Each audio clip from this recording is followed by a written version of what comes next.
Season अपने चरम पर पहुंच गया और खेतों में बुआई तेज हो चुकी है, लेकिन इसी बीच किसानों के लिए एक नई चिंता सामने आ गई है। हजारों टन खाद बंदरगाहों पर फंस गई है। सवाल यह है कि क्या इस बार किसानों को डीएपी और एनपी के लिए कोई बड़ी लंबी लाइनें तो नहीं लगानी पड़ेंगी फिर से, और क्या खाद की सप्लाई पर बड़ा संकट आने वाला है? क्योंकि देश भर में मानसून की रफ्तार बढ़ने के साथ खरीफ फसलों की बुआई भी तेज हो चुकी है और ऐसे समय में उर्वरकों की मांग अपने चरम पर होती है। लेकिन इसी बीच एक बड़ी खबर आ गई कि देश के प्रमुख बंदरगाहों पर हजारों टन उर्वरक से भरे जहाज फंस गए हैं। जानकारी के अनुसार 60,000 टन डीएपी और एनपीके लेकर आया एक जहाज और 7,000 टन यूरिया से भरा दूसरा जहाज 14 जुलाई से कांडला बंदरगाह पर इंतजार कर रहे हैं। सिर्फ कांडला ही नहीं, मुंद्रा और नहावा शेवा जैसे बड़े बंदरगाह भी भारी दबाव झेल रहे हैं। लेकिन आखिर ऐसा क्या हो रहा है? इसके पीछे कई वजहें हैं।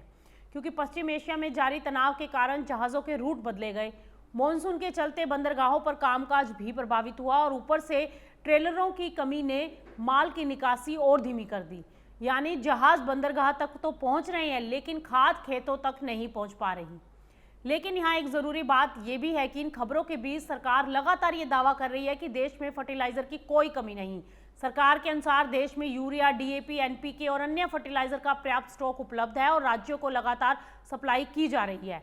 हाल ही में उत्तर प्रदेश सरकार ने भी ये स्पष्ट किया था कि यूरिया, डीएपी, एनपीके और एसएसपी का पर्याप्त स्टॉक मौजूद है। इसीलिए किसानों को घबराकर कोई भी अतिरिक्त खरीदारी या जमाखोरी करने की जरूरत नहीं है। तो ऐसे में फिर चिंता किस बात की है? असल चिंता स्टॉक की नहीं बल्कि समय पर डिलीवरी की है। अगर बंदरगाहों पर जहाज ज्यादा दिनों तक फंसे रहे तो कुछ इलाकों में अस्थायी सप्लाई बाधित हो सकती है, और खासकर डीएपी और एनपीके, क्योंकि उद्योग से जुड़े जानकारों का कहना है कि विदेशी बाजार में अमोनिया और सल्फर की सीमित उपलब्धता पहले से ही डीएपी पर दबाव बना रही है। अगर ऊपर से लॉजिस्टिक की समस्या बढ़ गई तो स्थानीय स्तर पर सप्लाई प्रभावित हो सकती है। हालांकि फिलहाल यूरिया की उपलब्धता सामान्य बताई जा रही है। भारत के किसानों के लिए इस खबर का क्या मतलब अब समझा जाए।